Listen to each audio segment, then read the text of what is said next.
Hello friends, welcome to Cool Tech Guys channel. So in this tutorial, we are going to see how to create a RESTful application, RESTful API by using Spring Boot. Okay, so for that we are going to use Spring 4.0 version and Spring Boot 2.3 version. Okay, so to create a RESTful application by using Spring Boot, there are two ways. Generally, there are two ways out there. The one, we can create a RESTful application by using the software, for example say STS or Eclipse. Okay, or else we can generate the project by using the Spring Starter IO. Okay, if what you have to do is you just get into this URL start spring.io, so you can able to see the Spring initializer. Okay, it will open. So now, so what you have to do is you have to select whatever the options. For example, if you are creating the project with Maven, so just a Maven project, the language is Java and the version, and then so here group ID is nothing but basically your for example, we are going to create a project as student. Basically, the context of the project is we are going to store the student information in the database, and then we are going to fetch the student information from the database by using RESTful. Okay, for that we are going to use one GET request, one POST request. Okay, this is group ID is just like it's like your package structure. For example, com.xyz.student.records. So xyz, for example, in a real scenario, the xyz will be like your company name, and then the student records is the project names. For example, whatever the project, whatever the respective modules, so we have to give. And then the artifact name and student name is nothing but artifact name, and this name is nothing but basically your project name. Okay, for us this is the student record application, and then this is the description of the application, and then this is the package name. Okay, so this is a project structure basically. Package name nothing but actually whenever if you are creating any RESTful any project, Java project, we will create a folder structure, right? That is the folder structure we are defining here. So if you are defining here itself while clicking generate, automatically with this package structure the project will be generated. So again, this option is add dependency.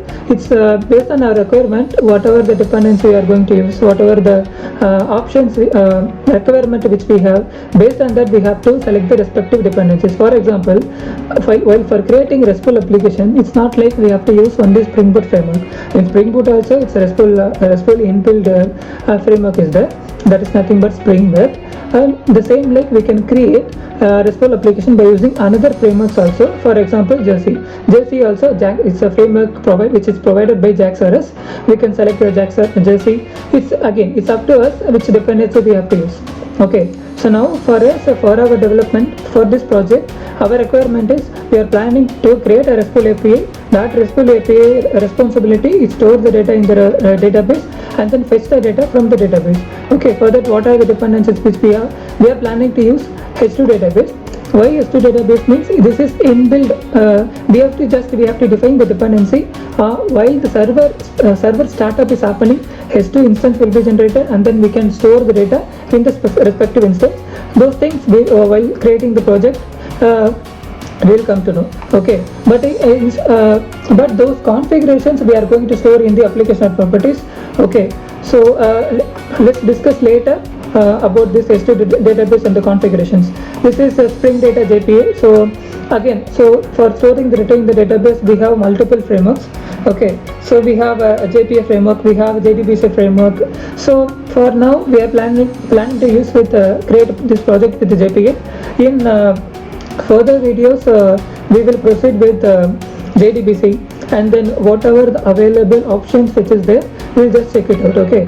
So and then Spring Web. So we are as we discussed, we are planning to create this RESTful project by using basically it's a RESTful application, right? So we have to add this dependency.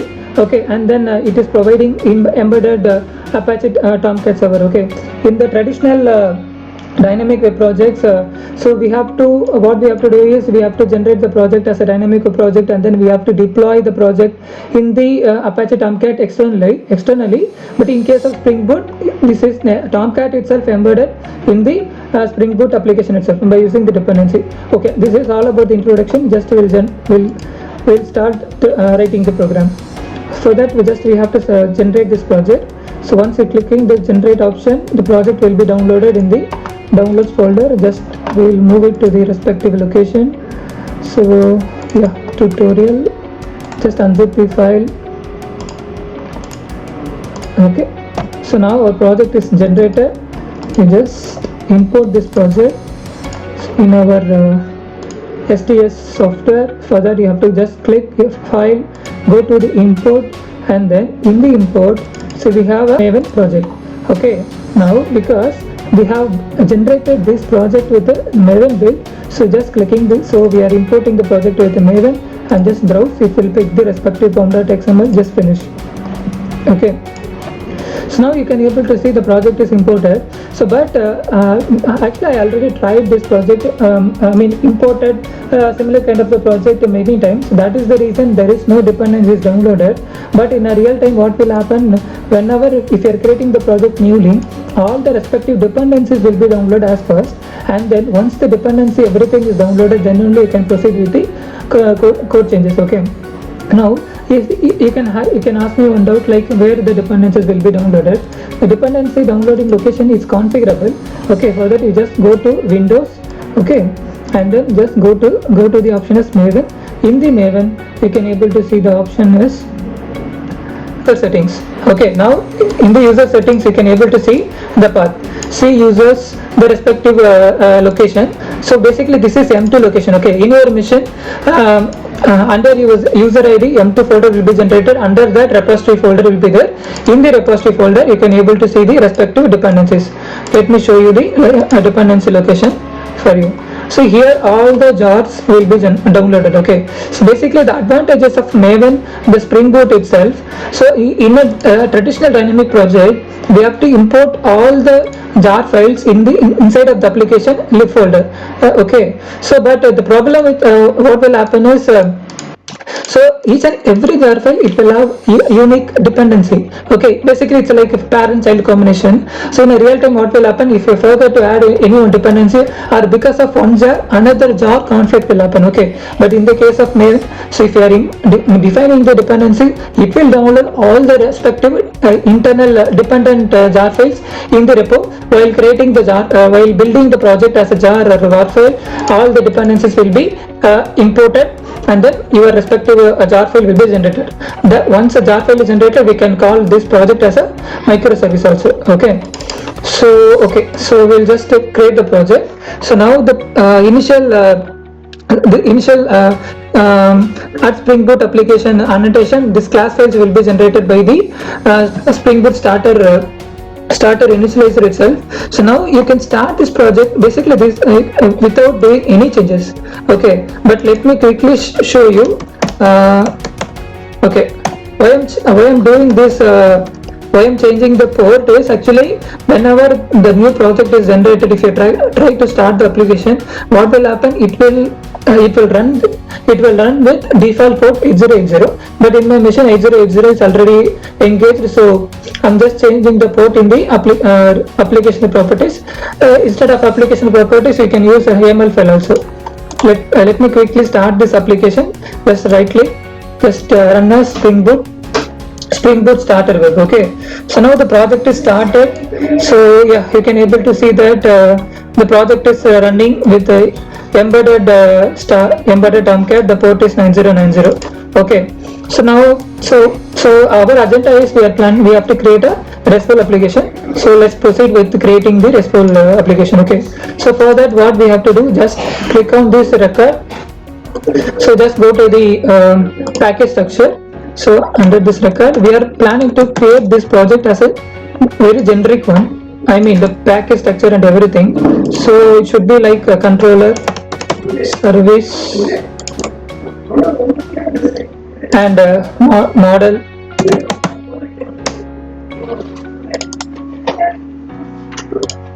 and DAO.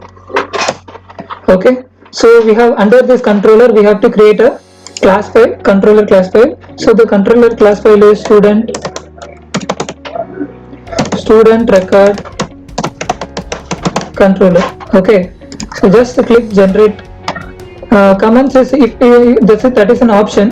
So you can create you can click generate comments. So what it will do is it will generate the author details. If you are doing customization over here, you can capture the the file class generation timing. So in a real time, in a business scenario, in companies, we will do the customization on the templates, and then we will generate the respective file generation details, everything. Okay, so this is the controller. So now this is empty file. Okay, to make this class as a controller is nothing but whenever if you are hitting any URLs, for example, let's consider this URL. This is the start point for this respective HTTP request. Okay, so to make this class as a controller, you have to just annotate this as a REST controller. Okay, and then we have to give the request mapping. Request mapping is nothing but the common URL path. Okay, for example, here the test is the common path. For example, let's consider we have to define that test here, meaning under this controller we do have multiple options, right? For example, we will create for example, we are fetching the information from the database, we are storing the information from the database. In those scenarios, under this let's consider this is a student details. Okay, or okay, let's consider as a student records. Okay, so now another difference is we have to create a POJO. Basically, it's a model. The purpose of this one is they have to fetch the student information from the database, right? So for that we have to create a POJO class. So under this POJO we do have student ID, for example. These are the column names which is available in the database. Student ID, name, and for example student address. Okay, so we have three different options: student ID, student name, student address. Okay, so for that, next what we have to do is we just click on right click, source, generate, getter and setters. Okay, so let's format this application. Yep, so now the getter and setter generator. Okay, you have a model. Now what you have to do is you just go to the controller. Okay, so before that let's create a service class also. Okay, just go to here. This is student record service. Okay, fine. Let's annotate this as with service at service. So which means this class is acting as a service class, and basically we are handling the entire project with annotation. Meaning in earlier days for bean creation, everything we can create all the bean creations for the service class, the control class in the XML. But at a later point we have migrated with the annotation approach. So now we can use annotation itself without defining in XML. We can create the bean definition here itself. Just okay, so we'll mention this services at student service. So naming convention is very mandatory. It should be start with small letters. Okay, and then just go to the let's create a method saying that public. So we are planning to return a list of student, right? Okay, so for that we're just creating list student. Okay, fetch. This is basically a method. Okay, it will coordinate, it will communicate with the DAO, basically the repository. That repository will fetch the details and then it will provide the respective informations. Okay, just okay, for now let's make it as a return null. Okay, we'll come back to this later. So just go to this controller, and then here we'll create a controller method, public. Now we are going response entity. Okay, response entity is nothing but we are planning to return the student information, okay, as a JSON. Okay, so for that what we are planning to do is we are defining this response entity. Under that we have to define the list of student, which means the list of student is an array. That array it will be converted to JSON array, and then it will be returned into the respective source. For example, if you're hitting this request from the postman, it will be returned into the postman or wherever the source. The source may be client, maybe browser, or any other dependent applications, or any other microservice. Okay, so let's fetch details. Okay, so now here we are going to create another annotation saying that at request mapping. Okay, now let's define this as fetch. Basically, we are fetching the request student information, right? So let's make it as clear. We'll define this as a value is equal to fetch. What kind of method it is? This method is the student method, right? So we have to define the request method dot get, right? Now, so basically in get request there is you can pass the details. For example, from the URL you can pass the information by using the query params or path params. Nothing but slash information, you can pass it like that. But there is no you can't send any JSON information, okay, in the get request. Okay, so for that there is no consumes, so only produces. Produces nothing but we are returning the response in the what is the format, JSON format, right? So we have to define this media type application JSON value. Okay, this is all set. So now fine, so what we have to do is we have to communicate with the services. For that, what we have to create a where. Now what it will do, it will create a dependency and then it will communicate with the respective student service. For that, what you have to do, you have to capture the student service here, student service. Yep. So now we have to define the naming convention is very important. Okay, just declare this as a student service, and then so here we are, so what the student service is returning is list of student information, right? So what we have to do, just define this as the student list.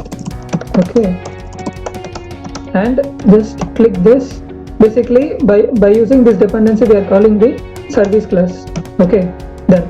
So now we are returning the student information. Just click return response entity. So you can give it like this, or else just click OK dot, yep, so dot body. We just pass the student information here. So now what you can do is you can define the student information here also like this. Okay, and then you just remove it like this also. Meaning if the student information is not there, you can the empty JSON array, it will be returned into the respective source. Okay, this is the high level. You can define the method description also here. Fetch student information. Okay, right. So okay, so this is all about the controller. Okay, for this get method we'll get into the service. So now for service, what we have to do is we have to create a repository. Okay, so for that what we are planning to do is we are planning to create one repository. Repository is nothing but which will be communicated with the database, and then it will help us to fetch the data. Okay, first basically fetch the student information, student record repository. Okay, so just click OK. This is interface. So as we discussed, we are using JPA framework. Okay, JPA is providing internal JPA repository. Okay, so yeah, we have to click extend JPA repository, and then we have to provide the respective object name student, and then that we are planning to store the information based on the ID, so it's integer. Okay, so all we have to do is we have to enable this application by using the annotation saying that at repository. So the feature of this JPA repository is if you get into this method, we have all the inbuilt methods. Fetch all is nothing but it will fetch entire student information, fetch all by ID. We can fetch it by the specific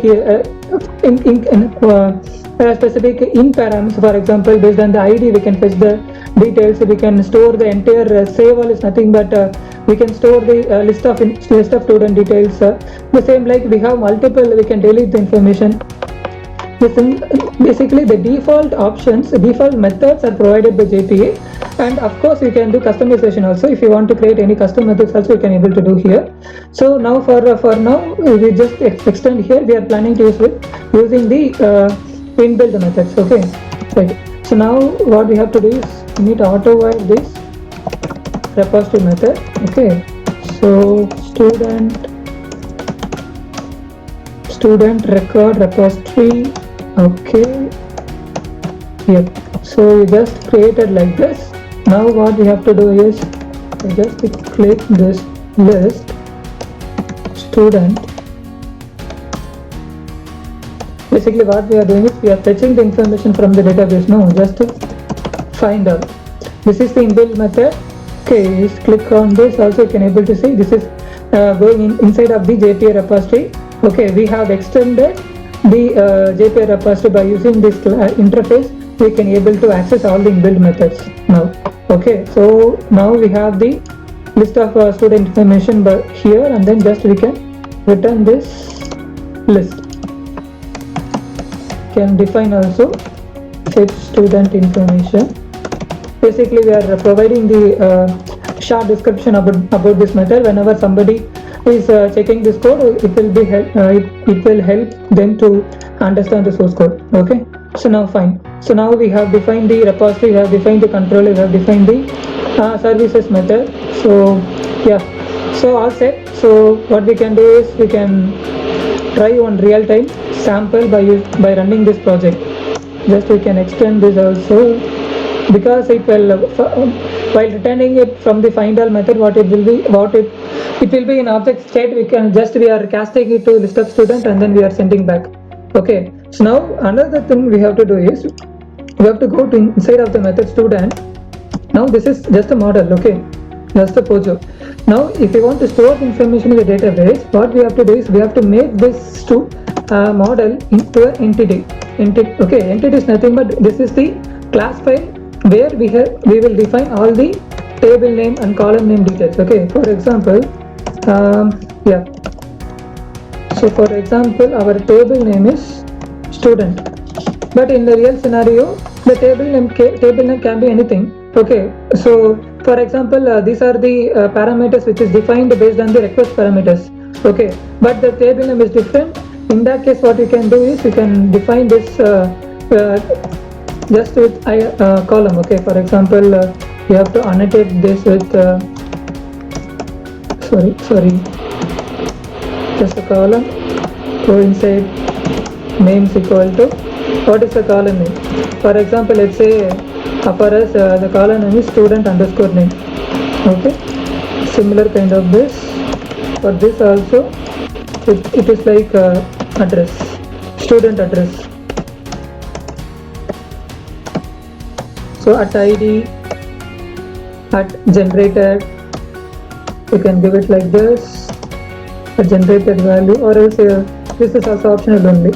Okay, so yeah, so we have created the entity. Fine. So now what we are going to do is, I think we are all set to create one GET request. So we can go here, we can fetch the information, and now another thing is, so just we have to define the database parameters.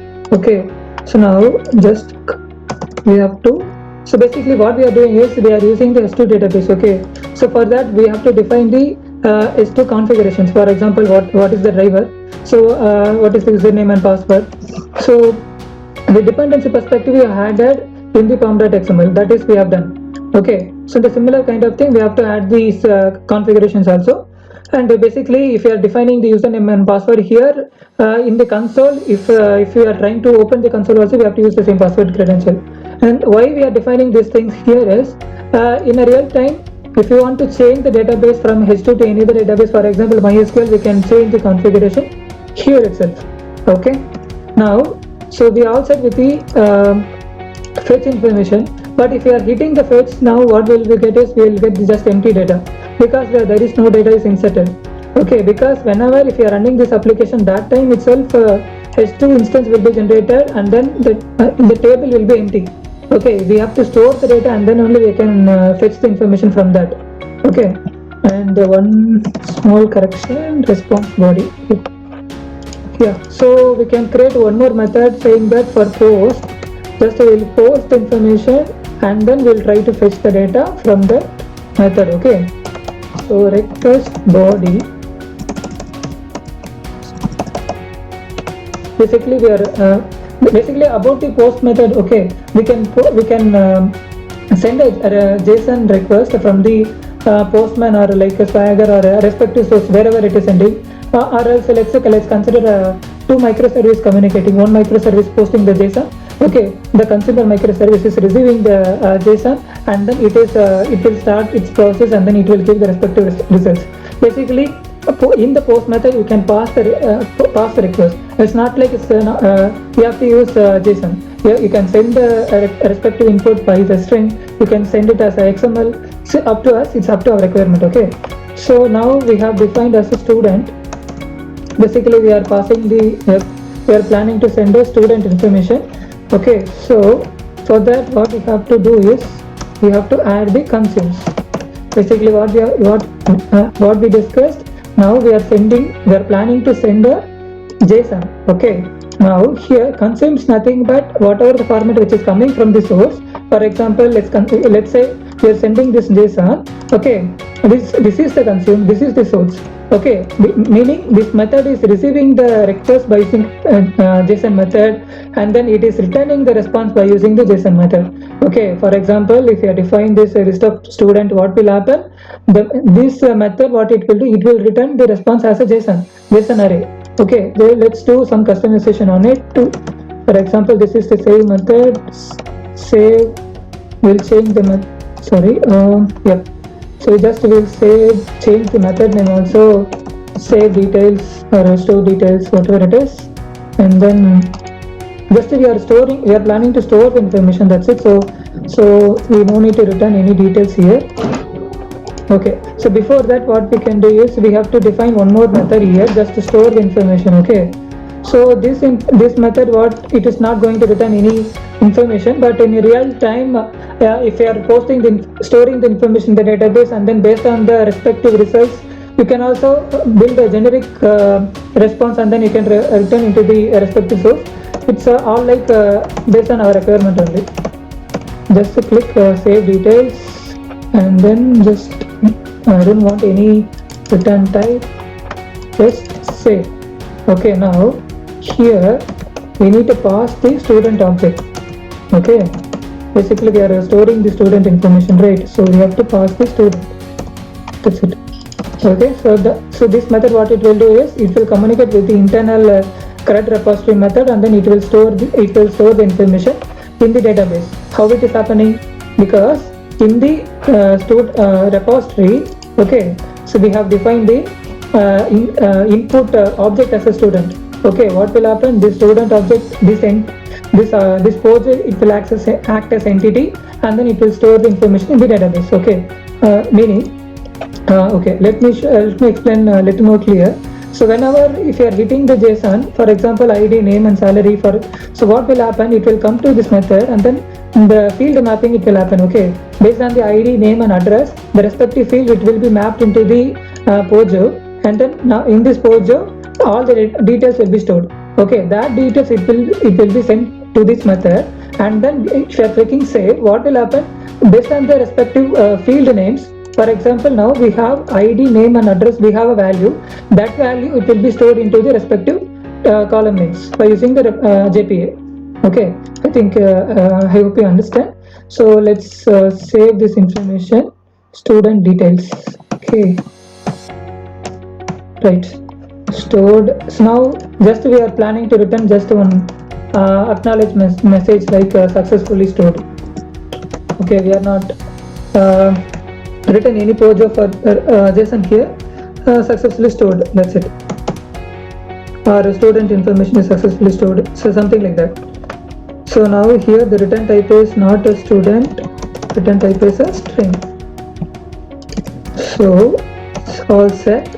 So we have create a method, we have we are create a service method, we have a create a repository, we have create a controller. So now we'll just try to run this project. Okay, so yeah, we'll try to run this project, how it is happening, we'll see. Just a right click, Spring Boot application. Okay, yeah, we'll see. So now this application is started Spring Boot application. Okay, now we'll try to post one request into this method. Okay, okay, so let's consider our our application port is 9090. Okay, the path is student records, under that we have a save. So student records, under that we have a save. Okay, so now the JSON fields, what are the fields it should be? We have ID 124, we have a name, so the name can be like name can be like student, and then we have address. So we have an address, so the address is nothing but okay, he is in Chennai. Okay, so now we'll try to post the request to here. Now it is saying method not allowed.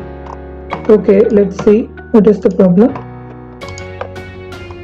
Oh, okay, sorry, I think so while copying this thing we did one mistake. So here this method has to be post, because we are posting the messages, right? Ideally you can able to learn one thing. So here the method is defined as a get, okay, but we are sending the messages with the post method. What it will do, it will clearly say the error message saying that method not found, meaning we are trying with a different media type. Okay, so yeah, so we'll try to run this project again.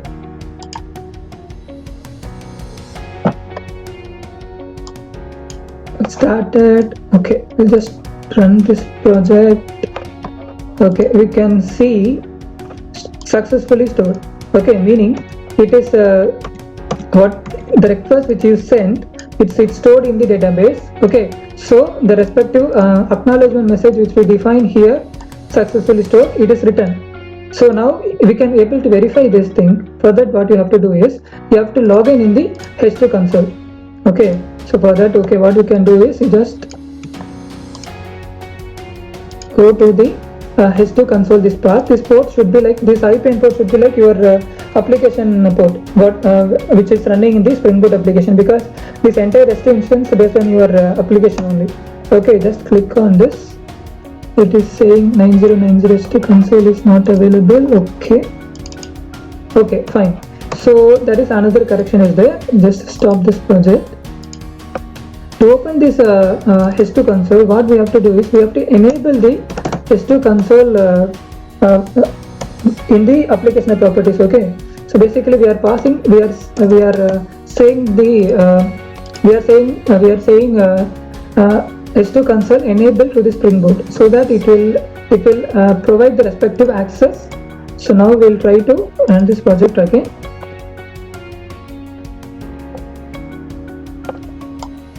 Started.